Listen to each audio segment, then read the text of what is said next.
Corona Alert with Carrie Harrison, providing facts, not fear.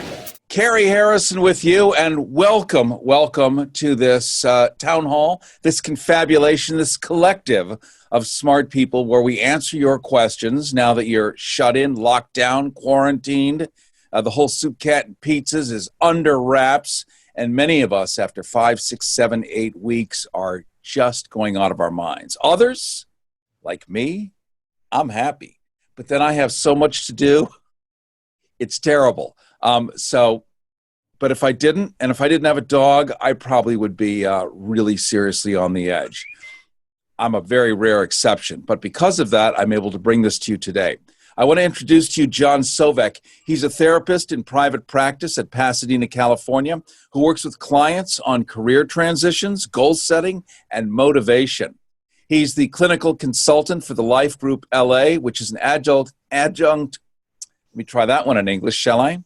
Adjunct facility at Phillips Graduate Institute, say that 10 times fast, and a guest lecturer at Alliant University and USC School of Social Work. John is currently a member of the California Board of Behavioral Sciences. And what we're going to do today is talk about what your life is like during this lockdown, during this quarantine, during this stay at home, during this shutdown, and your concerns, your thoughts, your emotions, your feelings, what's right, what's normal, what's not, what are other people feeling. You can just watch, you can tweet, you can Twitch. We're streaming on every single platform right now simultaneously. So whatever way you want to communicate, including via Zoom, you can do that by phone. You can Zoom in a box. It's all good. We're here to take your questions for the next hour. John Sovec, by the way, is author of multiple publications. He speaks at conferences nationwide, maintains a private practice all along. He's a respected trainer and presenter at the corporate, educational, and nonprofit sectors with almost 30 years of experience, which means he's seen it all. John has designed professional training models and seminars for the Walt Disney Company, Paramount Studios, Pandemic Studios, which were not created just during this, I don't think, Electronic Arts, and Washington Mutual. It goes on and on and on. We'll stop it right there, and I want to welcome you, John Sovec. Thank you so much. It's great to join you today, Carrie. Glad to have you aboard. And here we are amidst nothing less than pandemic whoopee. The road ahead. Is there light at the end of the tunnel? Where's the tunnel? I mean, that's kind of where people are starting. We now know that officially 20 million people have filed for unemployment. It's now up to 30, but we think that probably 60 million people have lost their jobs. Are they ever going to come back? What are people supposed to do? Alcohol sales have gone up 256%. So people that I know that are pretty stable are sitting at home getting tanked. I don't think they're necessarily the exceptions. I think there's a lot of stuff we're not seeing, but you're hearing some of it, John. Well, a lot of what I'm hearing from clients right now is being lost in this uncertainty. It's not just hard enough being asked to shelter at home and to stay in place and to quarantine.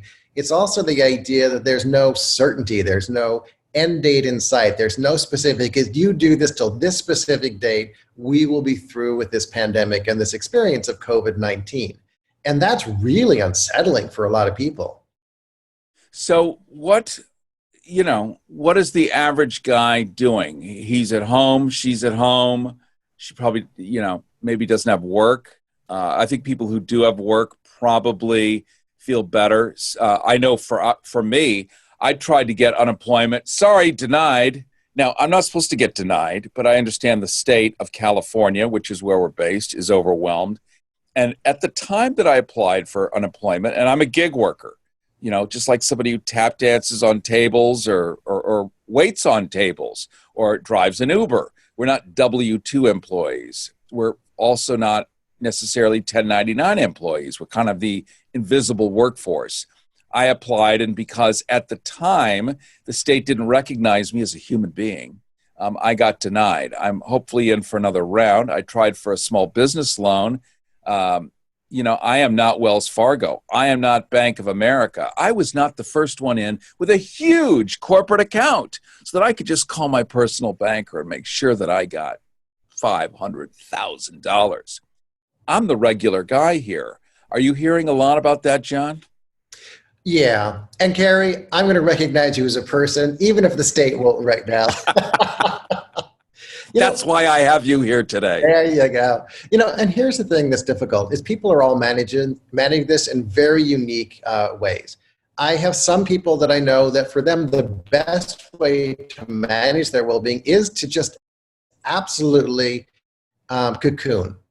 So it is about a very small experience of life right now. It's having groceries delivered rather than going out. It's about staying on Netflix. It's about staying in a very cocoon, almost like self-preservation state.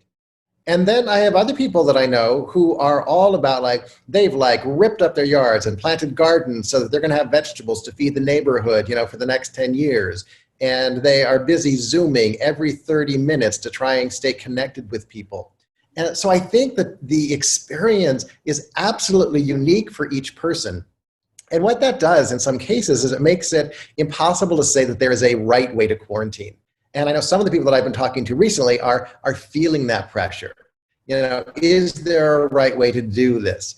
And what I say is what's the right way is going to be the way that provides you with the best health care, the best mental care. So you're looking at spirit, mind, heart, and body during this entire experience. Facebook message here asking, I'm at home and I'm so lonely and I want to do something about it, if you know what I mean. I guess what that means is he wants to go out and hook up. Okay. So yeah, it's a big thing right now. People who are on their own are having this great desire to just have a nice hookup and feel a body and feel good and have all of that wonderfulness that we get out of this. Here's the deal right now is that if you are hooking up with someone who is just a random hookup, you're basically putting yourself at risk for exposure to COVID-19 because you do not know their history and where they're at and what they're doing. So I would ask you to really consider that very strongly in making this decision. Now, I do know some people that what they're doing is they're creating what I would call a circle of fuck buddies. And in this situation, what it is they're with people that maybe they've had sex with before and that they have all committed to only being with each other and that they are being hypervigilant and careful in the rest of their daily lives to manage exposure to the virus. So are there ways to do it? Absolutely. Would I suggest it's not a great idea to just go on an app and to hook up with a random person right now? I would, because I think you're putting yourself at risk. It's kind of like John Sovec. I'm just going to make a pretty broad analogy. Speaking of broads, a whorehouse, let's say in Nevada, where there's a big outbreak of syphilis and gonorrhea and herpes, and running in without a condom and just have at it. And let's see what happens. Mm-hmm. The odds are something is going to happen.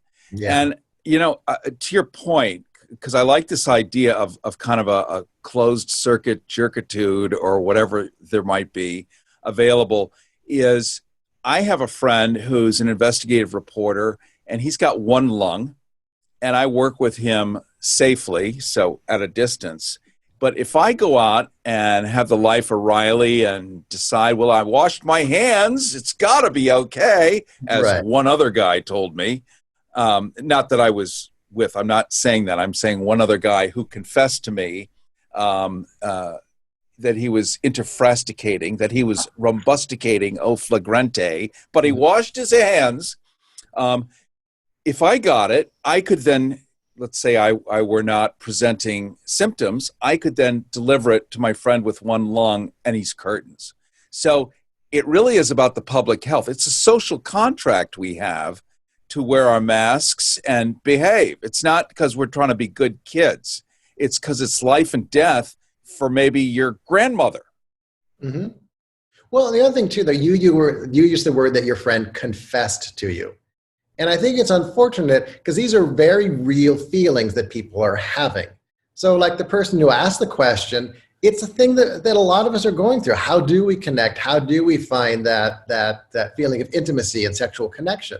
That it doesn't have to be a confession, But if we can have a more open dialogue about it, perhaps we can find ways to create safe environments so that people can feel that they can still feel that human touch and have that experience. I just think the idea, though, is we are, at least for myself, that all the choices I'm making for health care right now are not just for myself, but for the people I love in my direct family circle, but also in my community. I don't want your friend who has the one lung to somehow be exposed to something through an action that I took. And that's my personal decision.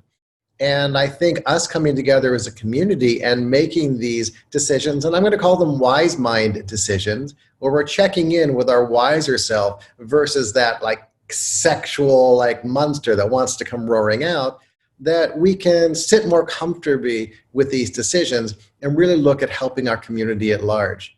If you look back at the history of the HIV pandemic, the way we started making change was by us being responsible for our community and looking at all of our community members and saying, hey, I want to be there for you and I want to help you through this. And that's where the change started happening.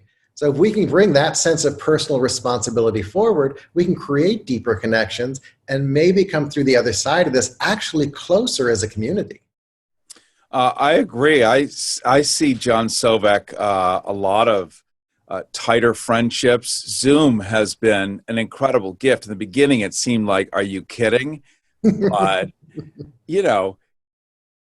we're looking at each other as opposed to on the phone where it's just a voice while you're multitasking. I mean, try multitasking while you're on Zoom and not get busted, right? Right, yeah. I mean, that's kind of the case. We have a tweet here. This guy says, I'm drinking like I did in college, and my wife is on my back about it. Is it okay to drink like this until the pandemic is through? Well, depends how long ago college was for you. But I want to offer this thought that drinking, drug use are ways that we manage feelings, but also avoid them. And are there things that you're feeling in this lockdown that maybe it would be a more powerful thing to try and share with your wife, share with a friend, share with a family member, to expose the fear and the anxiety rather than to mute it or try and shut it down with alcohol.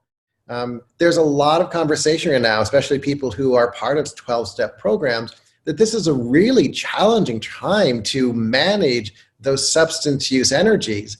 And so I encourage people, yeah, if you want to have a glass of wine or two with dinner, that's lovely. But the idea that you're talking about college drinking, which I picture as like binge drinking energy, that's pushing it. And also, how is that affecting your wife? And how is it affecting the rest of the family? So maybe instead of, when you hit that moment, it's like, well, there's nothing to do today, I'm just going to start drinking, pause for a moment and say like, wow, what am I feeling right now that I'm trying to manage with this substance? And who could I talk to about it? Whether it's my wife, a friend, a family member, or even a therapist. Let's look at that, the deeper stuff underneath the drinking. It looks like we opened up a tiny little can of worms here. We have a Twitch, and I'm rotating the various social media platforms. This comes from Twitch. Is it okay to watch a lot of porn I can't read what that's some weird acronym, but is it okay to watch a lot of porn? Okay, so let's look at this. I'm a very sex-positive therapist and a very sex-positive person. Let's qualify what a lot means. If you're watching occasionally and you're using it either to masturbate or entertain yourself, or you're doing it with your partner and you're looking at it together and using it as a way to initiate some sexual contact. Beautiful, powerful way to use porn. If you find that at 11 o'clock at night, you are watching porn until 6 in the morning straight through, that's where a concern might come in. And one of the tools that I work with clients on that type of action is to ask yourself, in this moment where I'm about to dive into the porn wormhole, is there something else I would rather be doing? And by sometimes pausing and asking that little question, we're going to stop the automatic behavior, and maybe we're going to open up some other behavior, some other self-care tools that a person could put in place. Once again, I think we need to watch, well, what the too much means. And once again, if it's interfering with your sense of self or it's interfering with your daily functioning, that's where we have some concerns. All right. We're going to take a Zoom call in just a second as we rotate the various social media platforms. I'm just going to reintroduce you, John, because we had a momentary interruption thanks to Spectrum, the internet company. I don't mind saying that because I spend, I don't know how many hours a week screaming at them. And by the way, if your internet company is not giving you what you pay for, call them up and get credit for it. And try not to answer the phone while you're live because that is also considered quite rude. We were talking about multitasking while Zooming. So we're talking right now to John Sovec, a therapist in private practice in Pasadena, here in California, working with clients on career transitions, goal setting, and motivation. Works with Walt Disney Company, Paramount Studios, Electronic Arts, Washington Mutual, USC. He's the big deal, which is why we brought him on. We have a caller here. Keith, go ahead with your question, please. Hello. Thank you for being here, John. I'm familiar with your work, and it's amazing. And you talked about motivation, and this is my question. So, what determines the moment when one would make a decision to step out into the disease or the greater risk of being present with other people for social conscience? In other words, divide and conquer is it's starting to be talked about on a regular basis in terms of people's rights being individually affected while the rest of us are staying sheltered in place. So it's a scary thing to me. And so when does a movement happen, or does it happen? And for those of us that have gone through this before, do we quote, like, let them learn for themselves? Or do we impose an agitation? And how is one supposed to have a barometer to determine that? Because what's happening for me is I'm just ultimately getting hopeless in the long run. Does that make sense? Yeah, and there's definitely a lot to your question. So let me dissect a little bit and answer it bit by bit. So one of the biggest things that I notice happening now, and often happens in times of intense social pressure, is this us and them mentality. And it's interesting because my question is there an us and them? And if there is right now, is it actually being put out there as a way to distract us from other things that we might be addressing? This us and them energy is a really powerful tool to weaken the power of us as individuals.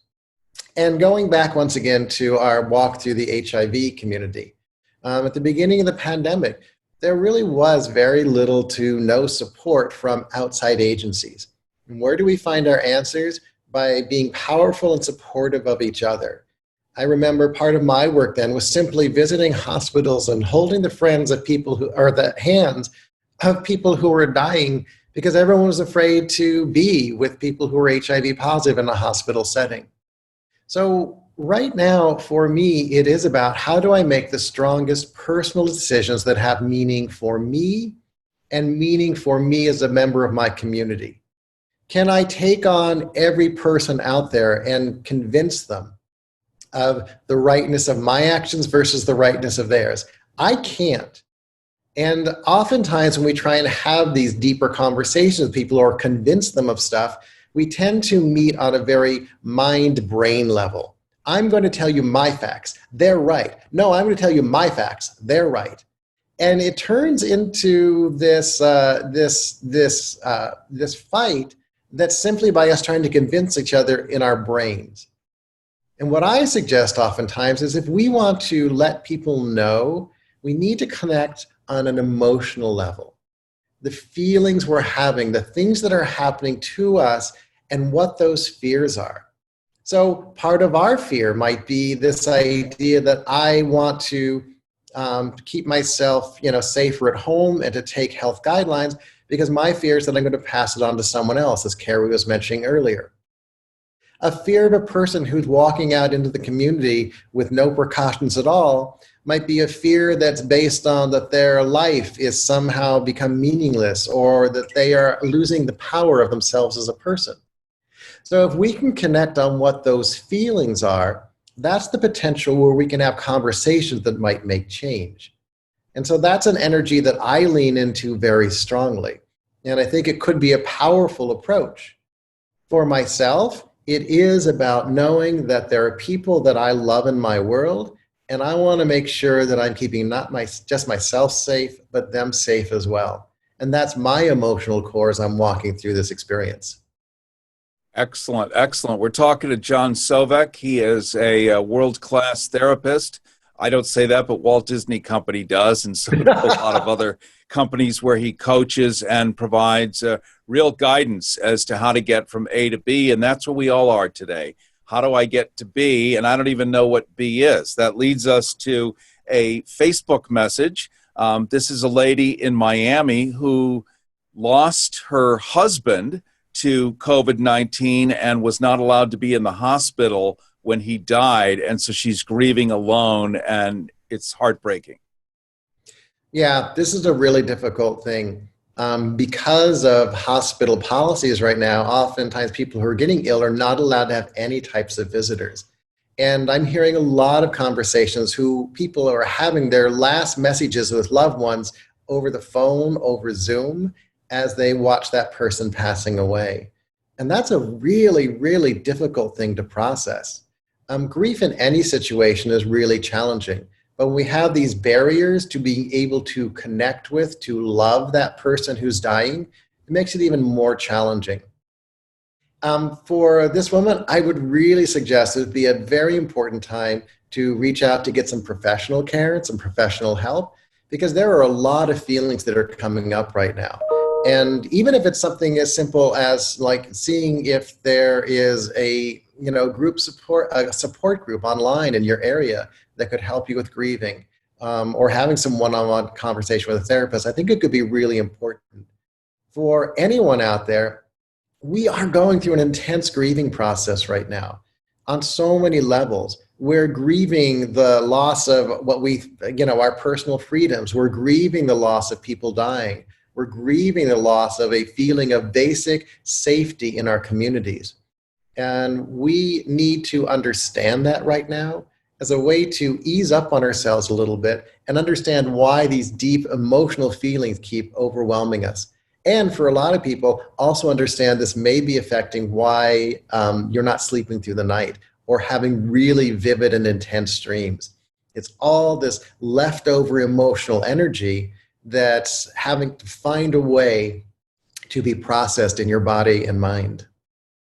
Carrie Harrison with you. We are taking your tweets. We're taking your Facebook messages, your YouTube comments, whatever it's called for Twitch, your Twitches, and all these other things. We're talking to John Sovec. He is in Los Angeles, so well known, as well as around the country, for his expertise in handling and coaching mental health. We have a tweet here from a nurse in Iowa who says that she doesn't have enough masks and just PPE kits, and she's terrified.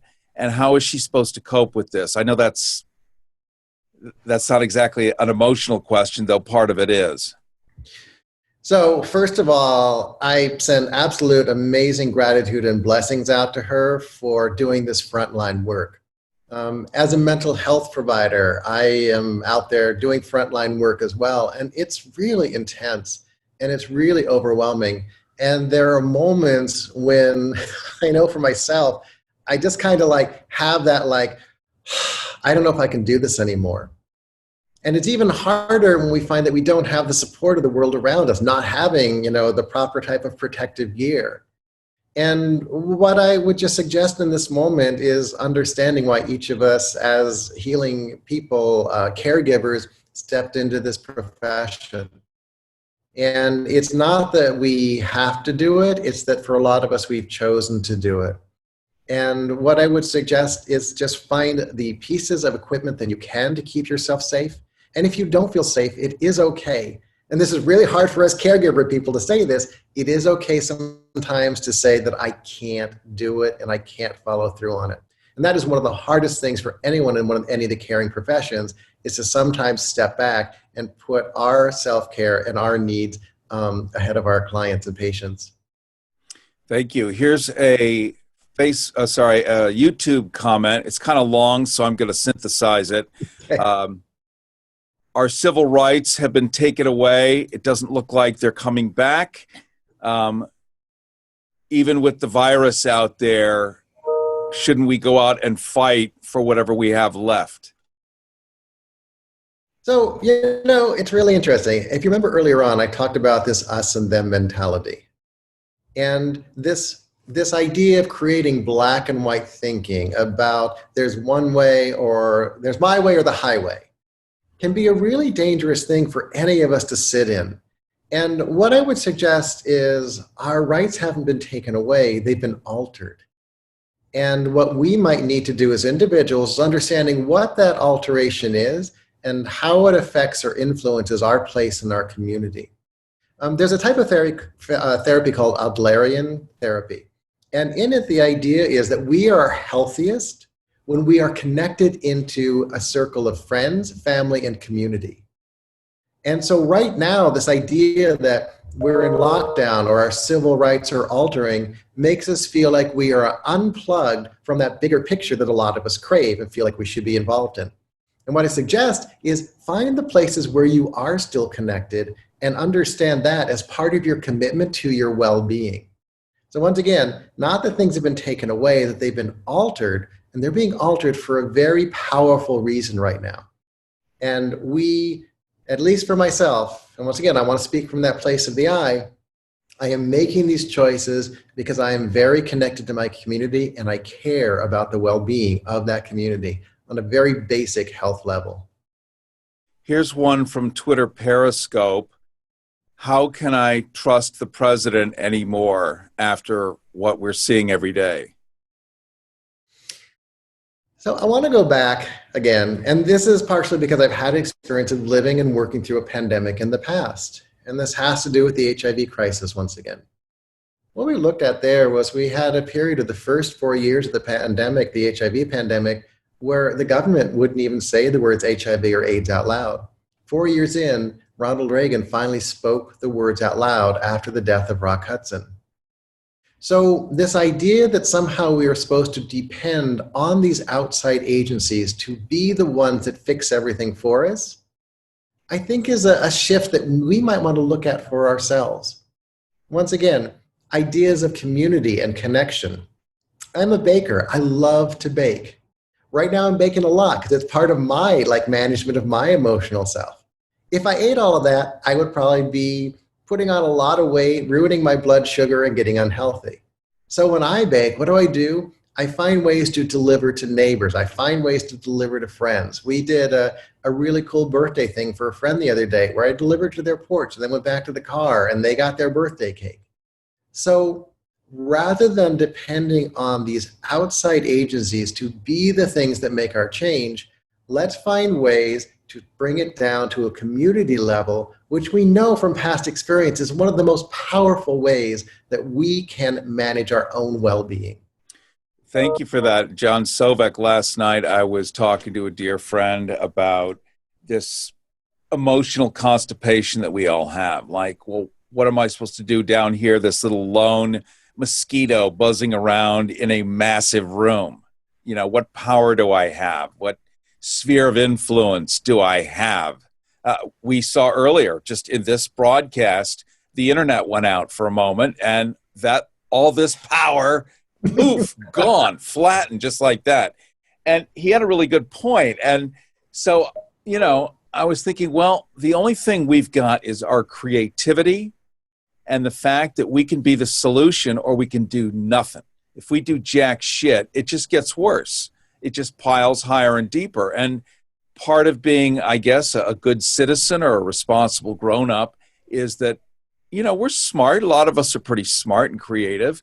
We can invent our way out of this thing. And even if the new normal is the way it is right now, it's just sort of an alteration of it, we're going to have to invent stuff. Example, 100 years ago, 90% of Americans were entrepreneurs. Today, only 10%. 90% are relying on corporations and factories, but all of that may be changing. It may be, from now on, a work-at-home environment.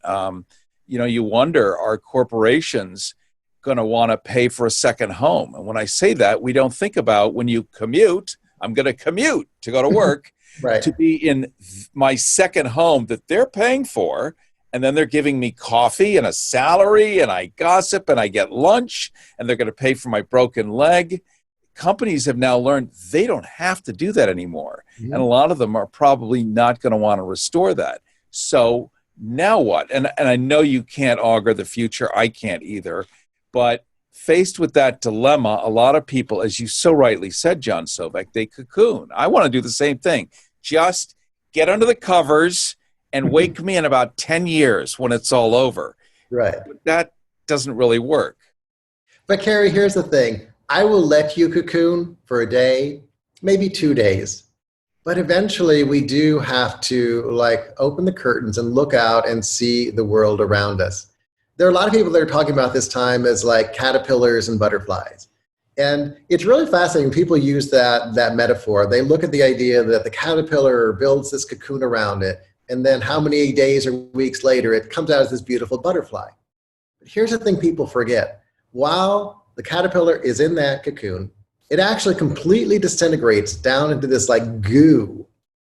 And then that goo reforms into the butterfly. And so we need to make space for us to be okay with that moment of being in the goo. Some days we're not going to be able to do stuff. Some days we're going to get out and we're going to want to change the world. But it is okay to be in that goo when we have to be in it. And I think that's a really important metaphor for people to look at in this idea of trying to do the perfect quarantine or be the perfect citizen at this moment. Thank you, John Sovec. It's very much like that face tube. How do you like that? They're all turning into one, and they will if Zuckerberg has his way. That Facebook message from earlier about the person boozing like they're in college, and you think about it in California, and I think in other states too. Liquor stores are essential businesses. Mm-hmm. Somebody had to make that decision, right? Right. So here's one from Twitter Periscope again. And the person wants to know, because I guess we've been talking about HIV and other things, is being gay normal? Such a 1980s question, I guess. Well, for me, absolutely. That's such a powerful and interesting question, because once again, we're looking at these questions of what is normal. And because I was born as a queer man, it's absolutely a part of the fabric of who I am. Because I live in a community that has LGBTQ identified people, absolutely, it's a part of the fabric of who we are. And the thing that I always suggest is if we just look around the friends, family, and world that we live in, almost all of us know someone who is part of the LGBT community. So to me, that means that we are who we are. I do not need to prove my value to anyone as being a queer man. And I don't think anyone in our community is required to prove that they're okay, they're normal, and they have valuable assets to bring to the world. We are absolutely beautiful. I love the idea, rainbow of people who are loving and kind and adventurous and sexual and intimate and creative. And to know that that is a beautiful, powerful part of who we are, and that there is not a single person in this world that doesn't have someone in their life that they know or love who is a part of the LGBT community. Wow, well put. And I'm going to second that. Imagine if, let's just say you, who I'm talking to, not John, but you're a straight guy. Do you wake up in the morning and say, I'm going to like girls today? I am, because it's a choice. I'm going to choose today. I'm going to like girls. Or maybe a girl gets naked. I am going to get a boner. I am. So you don't think about it ever. And it's the same for any of the variations, the permutations of sexual orientation. People don't make a decision. Today, I'm going to be gay so I could take a lead pipe to my head because, I'm kind of bored. I don't think so. We can look at historical figures. Alexander the Great, who conquered all of the known world, traveled with his boyfriend. Yes, he had a wife. Yes, he had kids, but he had a male companion, famously. The Emperor Hadrian with an H, who had probably the longest peacetime history in the entire Roman Empire of 50 years, built all of the libraries that we know today, bibliotheques. This was his invention, and art and music and all the rest of it. His boyfriend, Antinous, he built a gate in front of Zeus's temple. Zeus, the god of all gods. Remember, where we get the word God or Deus, Deuteronomy, comes from Zeus, Zeus, Deus. It all comes from Zeus, the god of gods, the father of all fathers. In front of his temple in Athens is Hadrian's Gate, which is a temple to his boyfriend, Antinous.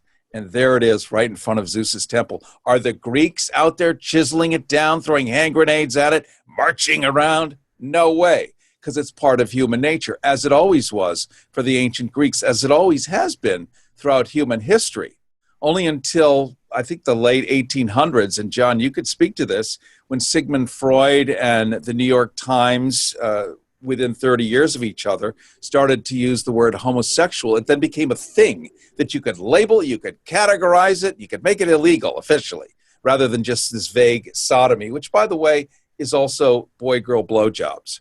So, a lot to be learned. I think it's a great question, and I'm glad you asked it. And this is a no-holds-barred. I think it's powerful that both of us have actually thought about this pretty deeply. Right? Well, the other thing too, that if you think about this, if I say to someone that I'm gay, usually the first definition that goes through their mind is they think about the idea, oh, you sleep with men.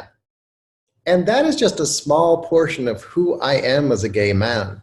The essence of who I am has developed over years of living in society differently, of having experiences of coming out, of having moments of creating connection on deeper levels. There's a lot of power in the experience of being a queer identified person. That part of the journey is we learn so much about ourselves. So I'm honored to be an LGBTQ person in this particular lifetime. And I think it's been a powerful and opening journey for me as a spirit on this earth. And to finish off that conversation, the Native Americans had a word, berdach, B-E-R-D-A-C-H, might even be French, might be the French translating it, the way we have pho, P-H-O. Berdach were twin spirits, and many Native Americans, whether they're first, I forget what the Canadians call them, but same idea.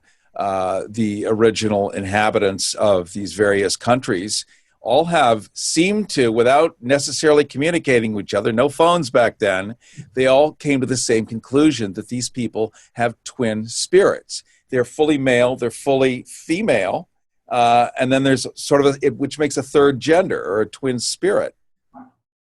Mm-hmm. Well, and I'm gonna put this in, but I hope we can get back to our conversation about COVID after this. I also put in the idea that if you look around the world in cultures everywhere, LGBTQ identities have existed for thousands and thousands of years in all kinds of different cultural stories. And there's power to recognize that we are not just something modern that got labeled, but that our energies have been a powerful part of the history and creation of the human story and history and definition of how humans have created themselves on this journey on Earth. So let's not forget that we have been around for thousands of years in multiple myriad cultural stories. Thank you. And thank you, John, for indulging me on going along on that. But the reason I do that is I am not convinced that people get it. Sure, there's Will and Grace, there's this, there's that, it's on all the TV, but I'm not convinced that the majority of Americans actually think it's a natural phenomenon. I think they think that somebody makes a bad choice. So I give it a little extra leg room I don't see on airplanes in the discussion, because otherwise we just assume that they're all on board we're just kind of, making it clear. No, they don't get it. They don't get it. They didn't wake up like that. It's not even on the a tick box of options.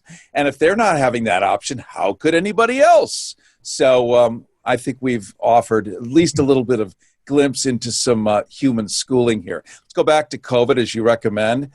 Here we have a Facebook question here, wanting to know, it's a guy, his girlfriend does not want to have sex with him, and that's basically all they can do anymore. He doesn't want to force her, obviously, but he says it's a fine line. How do I handle it? Well, it's interesting too, because a lot of people define their relationships by the sexual activity they're having in that relationship. And each of us has a very different level of sexual need, desire, even feeling good about ourselves in the process of having sex. So perhaps the check-in is more about what are the multiple levels of needs that you in a relationship may need to address with each other. Are we searching for a little bit more intimacy? Are we looking for ideas of how do we connect and chat about life processes? Maybe we're looking at underlying conversations that are coming up in this quarantine situation of frustrations of needs not being met in certain ways. So perhaps the idea, rather than saying, honey, I want to have sex, would be a check-in, honey, how are you doing? And in that how are you doing section, perhaps intimacy develops, deeper connections happen, and then the next time you have sex, there's this beautiful, deeper level of care and kindness that shows up with it. And that energy can be really hot in the bedroom. So perhaps, rather than just look at the physical act, look at all the myriad parts of who this person is and try and support them there, and then see what that does. Here's a question from Twitter Periscope. I have lupus and I'm immunocompromised. Contactless pizza delivery and all this other quote unquote contactless everything, I don't think it's true. Not really a question. I'm not sure what they're asking in that moment. I'm not sure either. It's more of a comment. I guess really the gist of it is you've seen commercials, our pizza is contactless. And I don't know what that means either. But I guess it means they haven't groped the pizza. Except the delivery guy is groping the box. So really it's more a question of proper prophylaxis. Like on the receiving side, just because somebody says it's contactless, should you dispense with the mask and gloves? Well, and I think as you described that, part of the deeper question is that someone who is immunocompromised, you have to take higher precautions. You don't really have an option in it because it does become a life or death issue for you. So I hear the concern and the care and maybe the mistrust of this label of contactlessness. And it's absolutely valid in understanding that in those situations, you have to take an extremely high level of caution because you are an at-risk population. And this goes back to why we as citizens should be doing protective measures so that we are taking care of those who have bigger challenges. Here's one from YouTube. I am so depressed, I can barely deal with anything at all. When is this going to let up? It's not an answerable question necessarily. So yeah, and that is one of the reasons why there's high levels of anxiety and depression right now, is because no one can answer that question. And that's a tough place to be in. I would definitely for this person suggest if the depression feels too overwhelming, please absolutely reach out. There are national suicide hotlines that if that feels like that becomes something that's tempting or an answer for you, that you can get support and talk to someone who will first of all help you through that moment, but also connect you to local community resources that you can still access from your home to have support to try and manage some of this depression. Some other really basic tools to manage deep depression right now are simple things like doing some connection to family and friends. Rhythmic exercise. This is such a fascinating thing. They've studied for years that in managing both depression and anxiety, that it's not just about, you hear oftentimes, well, just get out and do exercise. It's not actually that. It's often about rhythmic exercise, something like running or biking or walking on a treadmill or being on a stationary bike. Even dancing, just putting on some music and dancing around your living room helps the body to actually release calming chemicals and find a much better state for yourself. So if there's a way that you could potentially bring that into your experience, that might be just a simple step to try and manage the depression. But once again, as I said earlier, if it feels overwhelming, I would definitely encourage you to reach out. Here's a Facebook one. I'm not sure if it's real or not, but this guy says, I've developed kink, I guess, sexual kinks, kinkiness, since this thing started, and his partner is not interested. Mm-hmm. So once again, we're going back to a very similar question about the gentleman who's worried about his wife not wanting to have sex. In these moments, we're spending a lot of time together, and stuff is getting uncovered that maybe we haven't shared with partners in the past. Anyone who's stepping into the kink community, you really need to make sure that you and your partner are both on board with those conversations, that each of you is understanding what it might look like, what it might mean to you, what you might enjoy together. And that conversation is one of the foundations of any type of kink connection. Deep, deep communication, so you can all both try things that are different for you, but to try them safely. And it is really vital that both partners have to be on board for kink to work effectively. And so I would encourage you to maybe do a little bit more conversation with your partner, maybe go online and help them understand some of the things you might like to do and understand what their feelings are about it, and see if you can find a place where you compromise and bring a healthy sexual energy into your bedroom. Wow. I don't know if you've ever seen the show Billions on Showtime. Mm-hmm.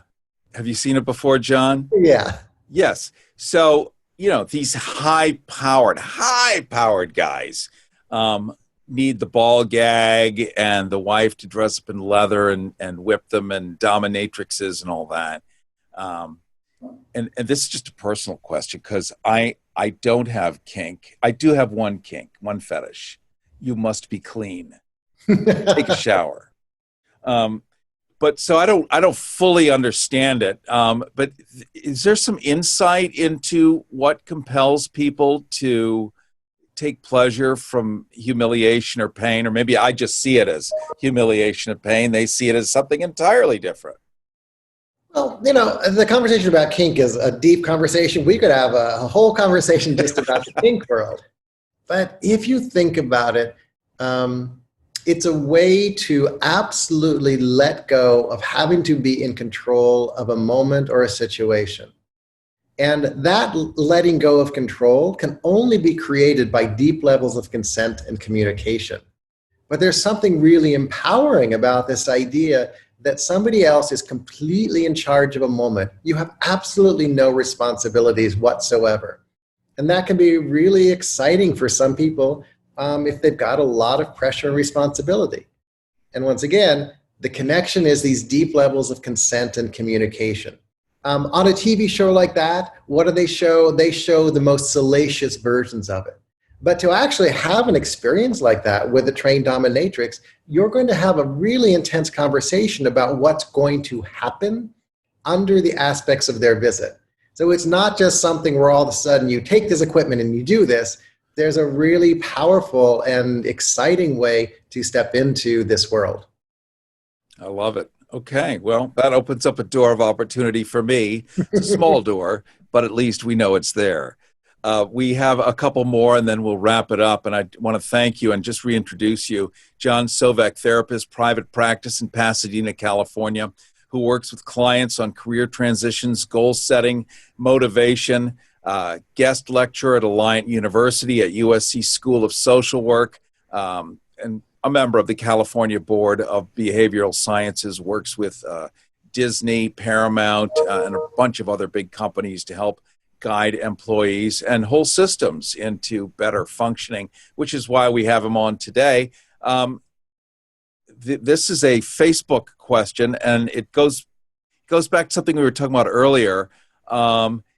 Is there it's a comment, not a question, but basically this guy sees a similarity between how HIV appeared and rolled out and was responded to COVID. It feels similar to him. Mm-hmm. Yeah, and as we were mentioning earlier, there are those similarities there. Once again, a very mixed and unresponsive government action towards HIV coming into the community. We're experiencing that now, lots of confusion, lots of mixed messages, lack of scientific information. There are a lot of parallels there. And I'm finding for a lot of people that I talk to who lived through that, there's actually a form of PTSD that they're experiencing currently because it all feels so familiar. And there was so much death that people experienced on a personal level during the heyday, the highest periods of the HIV and AIDS crisis. And then we'll just finish with one more. What can I do to, not everyone writes in complete sentences, I'll put it that way. What can I do to make the best use of this time I have alone? I have nothing to do. Okay. So I actually have a really powerful technique that I use personally, and I've been sharing with a lot of my clients, and they've had great results with it. So right now, a lot of people are feeling an energy of, there's so much stuff I should be doing. I should learn how to bake sourdough bread because 25 people have posted it on their Facebook. I should learn a new language. I should learn to play the guitar. I should read through my entire library. And what I invite people to do is to get rid of the should energy and instead invite a could energy into their life. Now, the way this works is I actually have a could list at my own house right now. And it's a list of all the things that I could do. Everything from planting lavender into the front yard, to baking a new dessert, to reaching out to certain people, to writing letters, to grooming the dog, to washing the floor or doing laundry. And this could list is something that I have out and visible. So when we get to these moments where we're really overwhelmed by depression or anxiety, our minds can't think of what could I do, what could I do? But by having this could list down, we can look at it and in that moment decide for ourselves, no, can't do that, don't want to walk the dog, don't want to plant lavender. Oh, an online yoga class sounds really good right now. And suddenly our brains are triggered into something that we could do because we're choosing to in that moment. And I'm finding this is a really powerful tool that a lot of people are having great results with as a way to manage their emotional well-being during this experience. That was awesome. Thank you so much, John Sovec, for coming on. I'm just going to give the final bio here. You're a therapist in private practice in Pasadena, California, working with clients on career transitions, goal setting, and motivation. Your work has been featured on the Ricky Lake Show, OWN, Oprah's channel, Bravo, Fox, The Advocate, with broad topics, regular columns for the Huffington Post, and Good Therapy. You're an adjunct faculty at Phillips Graduate Institute, guest lecturer at Alliant University, USC School of Social Work, and the Life Group LA, which is where I've gotten to know you from through them. And I just want to thank you so much for extending yourself today for a bunch of people who you don't know, but they now know you. And that makes a much better community. And if they'd like to learn more about me, they can visit my website, which is www.johnsovec.com. And that's SOVEC, johnsovec.com. Correct. Thank you. Thank you so much, my friend. Thank you, everybody, for joining us today. We'll be doing more of these as this special long-form Corona Alert. Thanks again, and we'll see you next time. Harrison. Learn more at coronaalert.org.